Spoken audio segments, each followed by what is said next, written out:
bañuy rey Hassan Nasrallah nga nekk ak moom quelque temps après nga jugee fa ñu bombardé site bi nga jokkoo ak Fouad Choukour quelques minutes après Fouad Choukour teg téléphone am bi ñi localiser ko rey ko nga nekk ak Ismaël Haniyeh ci benn guddi le lendemain ñu assassiné ko ñu xëy matin tey ñu assassiné ko maanaam néeg bi nga nekkoon ak moom néeg boobu lañ bombardé te yow nekkoo fa ci guddi gi nga fa nekkoon après jugee nga war a nekk ak haut commandement militaire bi yëpp ci benn réunion nga absenté ñu bombardé foofu ñoom ñëpp ñu dee. xam nga Ibrahim Raïsi bi ñu ko assassiné like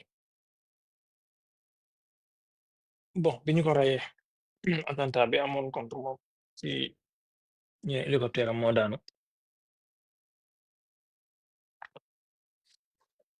dafa tombeek juste benn succession d'événements yu bari yu am il a fallu que Iran am un peu d'accalmie ak stabilité ñu war a organiser élection occidentaux yi ak Israël mënuñu woon a bàyyi loolu mu jàll ils étaient prêts à tout faire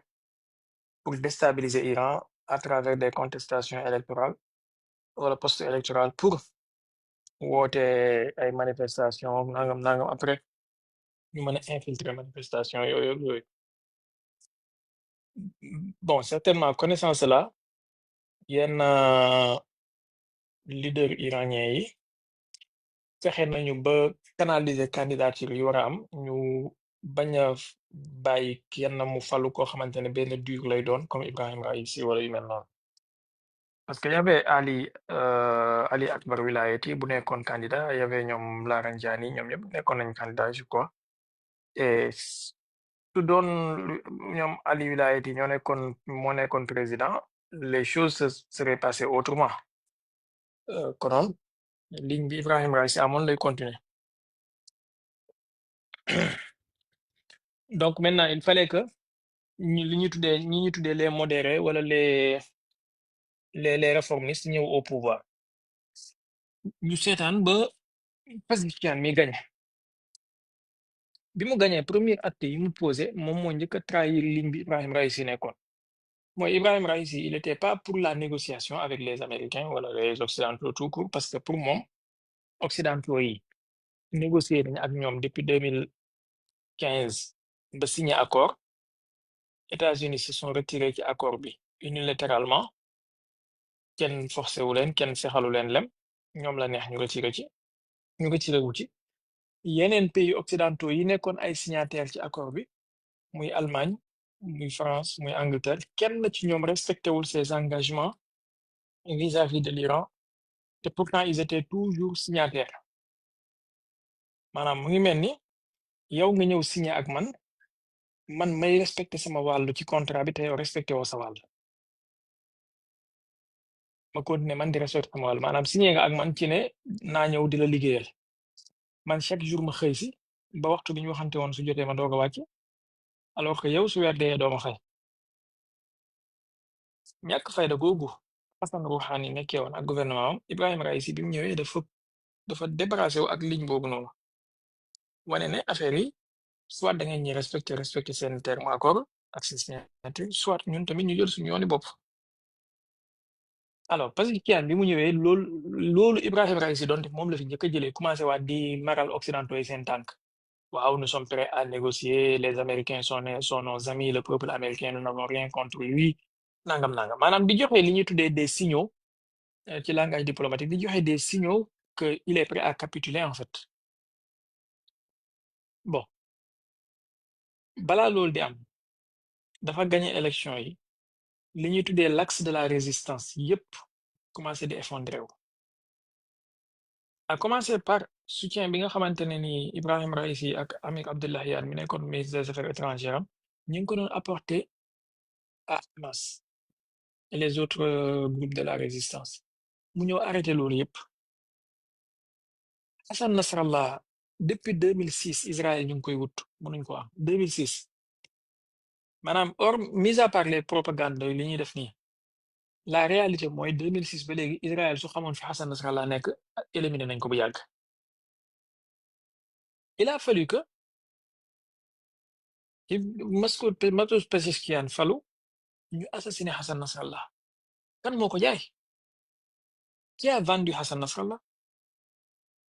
ndax hasard la nii rek Israël par la magie des choses ñu tombé ci benn coup de chance comme benn waay buy joué xbet tombé ci jackpot bi xam fi Hassan Nasrallah nekk bombardé ko avant ñuy rey Hassan Nasrallah décapitation bi ñu def commencé ko ci Ismaël Haniya nga xam ne jour bi mu demee Iran pour assister ci prestation de serment wu Masoud Pezeshkian ci moment yooyu lañ ko rey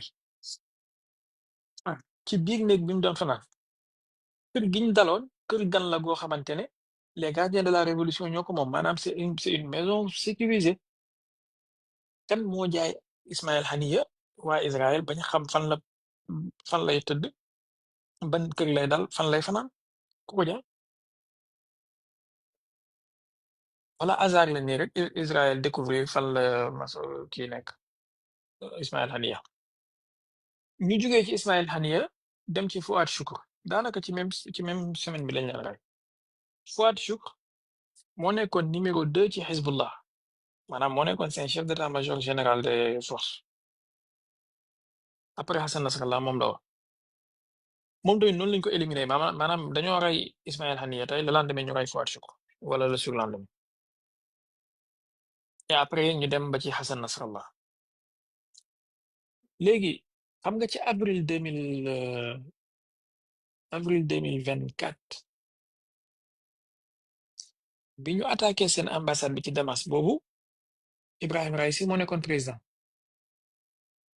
Iran bi muy fayu dafa fayu avec force mais bien calibré diggante avril boobu balaa muy am weer ci mois de mai ci la Ibrahim Raisi dee maanaam ci la hélicoptère am daanu Masoud Pezeshkian bi mu ñëwee bi ñu assassiné Ismaël Haniya ci biir Tahran nga xam ne non seulement loolu intihaaku siyaada la maanaam dañoo xotti xorma wala dañoo violer souveraineté territoire iranien ba pare dañoo assassiné gan goo xamante ne ganu Iran la woon nekk nekk sous protection diplomatique gu Iran loolu mënoon naa nekk casus belli Masoud Pezeshkian moo téye loxoy corps des gardiens de la révolution ne leen buñ fayu il a mis son coude ci riposte bi Iran waroon def jamono jooju lii maa ngi lay wax mois d'août 2024 bi ñu reyee Fouad Choukr il a mis son coude wala son veto pour que riposte bu mu am il a fallu septembre 2024 ñu rey Hassan Nasrallah nga xam ne amatul pexe mu doog a bàyyi mu doog a lever veto bi mu defoon pour ñu doog a mën a riposter ci lañ def opération True Promise 2 boobu noonu mais il a fallu ñu rey Hassan Nasrallah ba pare kon on peut supposer que Israël boo ko xamee da ngay xam ne dëkk la boo xamante ne tant que yaa ngi am doole daf lay moytu maanaam moom ku faible la bañ on peut supposer que c'est plus loin exemple guerre 12 jours yi bi mu commencé Israël dafa attaqué jeudi ci guddi le lendemain vendredi Iran fayu maanaam Iran su toogoon di xaar di calculer Israël da koy décapité kaw ko dëbb mu dee kon yow suñu rayee sa gan boo xamante ne c'était pas un n'importe qui ci sa biir dëkk ngay ngay opposer sa veto pour bu ñu répondre mooy ne yow yaa gën a yokk appétit wu Israël pour mu aller beaucoup plus loin et c'est ce qui a conduit à l'assassinat de Hassan Nasrallah bi ñu reyee Hassan Nasrallah Masoud Pezeshkian a voulu aussi opposer son veto pour riposte bu mu am il a fallu ñu teg ci Hachim Safieddine quelques jours après il a fallu ñu teg ci ñoom commandant force à Ridwan boobu ñoom Ibrahim Aqil ak gàngoor googu noonu yëpp nga xam ne léegi Iran mënatul a ñàkk a répondre su répondre wut woon c'était fini pour Iran ci lañ doog a def seen opération True Promise 2 boobu noonu mais fekk na loolu c'était trop tard léegi bi ñuy def opération True Promise boobu Masoud Pezeshkian daf ni nañu def tout pour que réponse bi nekk lu calibré ba pare puissance de feu bi bu mu énorme te bu ñu ciblé ay sites yu sensible ci Israël. Comment tu peux dire cela en fait? Comment quelqu'un de normal peut dire cela? Bon, ils ont attaqué des bases militaires, des xaw ma lan, mais ils n'ont touché aucun des sites wala aucune des installations sensibles yi nga xamante ne moom la Israël am comme niñ ko defee ci guerre du jour bi ci ay port ay te centrale électrique yooyu laaluñ dara jamono jooju. Gis nga réponse bu faible boobu ñu defoon en 2024 looloo tax en 2025 Israël am courage yu attaqué waat Iran. Fan la mbir yi commencé? Yow répondre nga contre Israël en 2024, Israël répondre le 26 octobre 2024. Iran réponse am mu ngi nekkoon le 1er octobre. Donc xoolal dañoo assassiné Hassan Nasrallah en septembre ak Hashim Safieddine août. Avant loolu assassiné Ismaël Haniyeh ak Fouad Choukr. Masoud Pezeshkian mu ngi continuer di opposé veto. Il a fallu septembre maanaam août septembre octobre. Il a fallu octobre d'abord le 1er octobre pour que Iran doog a mën a répondre. Léegi bi ñu defee réponse boobu ba pare ce qui devait être la ligne mooy pas de négociation avec les Américains parce que loolu la Khamenei ci boppam waxoon wax na ko ci ay discours yu bari que ne il faut pas faire confiance aux Américains. Masoud Pezeshkian mii moom moo teggi waxu Khamenei dem ne moom pare na pour négocier ak Américains yi. Il faut être ouvert, il faut négocier, il faut faire enlever les sanctions, lever les sanctions, ainsi de suite. Alors que Khamenei mi la ëpp expérience gën laa xam Américains yi gën laa xam état nee na la pas de négociation avec eux. La preuve dem nga négocier ji dëgër nga bopp ba ne na ngay négocier ji Khamenei nee la demal dem nga négocier ji en étant en pleine négociation maanaam dimanche lañu waroon dajewaat pour 6e round de négociation jeudi la Israël attaqué. C'est le maanaam c'est le résultat. boo defoon li la Khamenei wax bañ a dem négocier ji xëy na duñ la attaqué mais da ngaa dem di jaay maa baax di jaay maa yarul dem toog naan da ngay négocier ji ñu mbéj la ci table de négociation bi nga xam. Léegi bi opération bi commencé la première question qu'on doit se poser mooy les forces des gardiens de la révolution yi ñu rey ku mel ni Hussein Salami ku mel ni Aji Zada ak yeneen forces yi ñu éliminé ñoom Chadmani ak ñoom si seen chef d'état-major général armée bi Mohamed Baqir. Mais qui est-ce qui a donné les géolocalisations? Qui est-ce qui a donné les localisations ñooñu noonu fan lañ nekkoon? Israël amul ay bëtu jinne yu ñuy toogee Tel Aviv di xam fi gaa yi nekk. Israël amul ay satellite jinne maanaam c'est faux amuñu ay satellite jinne yu ñuy toogee Tel Aviv di xam fi gaa yi nekk. Qui est-ce qui a donné les géolocalisations, les coordonnées? Beneen bi mooy lu tax ñu convoqué réunion leader yépp ci benn endroit. Connaissant zone de danger ak période de danger bi réew mi nekkoon façon période yooyu su ci réew nekkee les hauts commandants duñu bokk fu ñu nekk dañuy dispatché wu ku nekk am foo nekk comme ça au moins suñu rayee kii keneen ki mën a jël commande bi mais nga dajale ñoom ñëpp ci benn pièce nga dajale ñoom ñëpp ci benn pièce lu tax ñu woote réunion bi kan moo convoqué réunion bi kan moo choisir lieu wu réunion bi te xam nga ne yow yaa ngi en danger l'agression était imminente mën nañu la attaquer à tout moment nga dajale sa au commandement bi yëpp ci benn salle boobu la Israël attaqué éliminé la ñoom ñëpp xam ne -5 ñu ray ko maanaam 1 heure de temps dafa jógee fi mu nekkoon 1 heure de temps après attentat am fa donc naka lañ ci wax il a échappé à la mort à 1 heure de différence 1 heure de temps fi mu nekkoon jour jeudi ci guddi su fa defaatoon 1 heure de temps il aurait été assassiné beneen bi mooy ba ñuy assassiné commandant yooyu yëpp mais am na ku ñu assassiné wul de mooy Ismaël Qaani moom xoolal bi ñuy rey Hassan Nasrallah il était avec Hassan Nasrallah quelques heures avant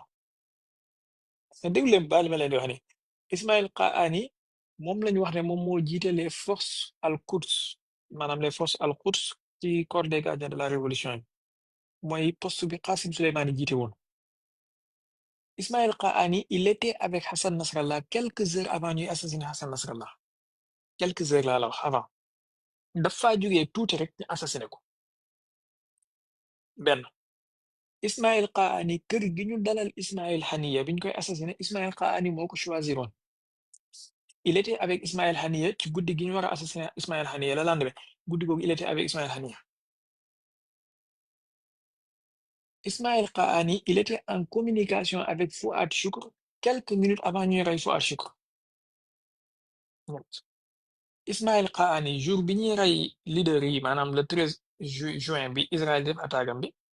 Ismaïl Qaani moom rek moo teewul woon ci réunion boobu noonu am nañu wax ne dafa teewoon mais après dafa mujj a génn quelque temps avant pour benn urgence bu mu wax ne daf ko amoon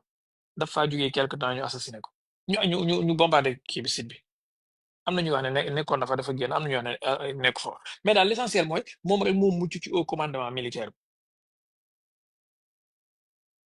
si je dis ça je dis rien waxuma dara ah comprendre li ngeen bëgg a comprendre voilà comprenez ce que vous voulez comprendre mais lii nii yëpp est-ce que mën naa nekk coïncidence en fait Aji Zada Hussein Salami Ali Chadmani Mohamed Bakhiri ak ñeneen ñu dul ñooñu ñëpp ci benn nekk Ismaïl Qaani kese moo absenté et après ça doit être une coïncidence comme ça wala boog xëy na Mohamed Brésil moo ko takkal benn téere boo xamante ne moom saa yu catastrophe waree am dafay mucc Mohamed waaw wala téere ñu boobu de am naa ni téere boobu sa yàlla sax am na ko. ah non mais ba ñuy rey Hassan Nasrallah nga nekk ak moom quelque temps après nga jugee fa ñu bombardé site bi nga jokkoo ak Fouad Choukr quelques minutes après Fouad Choukr teg téléphone am bi ñi localiser ko rey ko nga nekk ak Ismaïl Haniya ci benn guddi le lendemain ñu assassiné ko ñu xëy matin tey ñu assassiné ko maanaam néeg bi nga nekkoon ak moom néeg boobu lañ bombardé te yow nekkoo fa ci guddi gi nga fa nekkoon après jugee nga war a nekk ak haut commandement militaire bi yëpp ci benn réunion nga absenté ñu bombardé foofu ñoom ñëpp ñu dee ba te gars yi def te mu gars yi ne defuñu moom enquête ci moom. ñu ngi def ay enquête ci moom kay mais problème bi mooy enquête yi ñuy def ci moom Massoud Pezeshkian moo ciy teg loxoom abonné leen tey aimé di partager di participer di envoyer ay cœur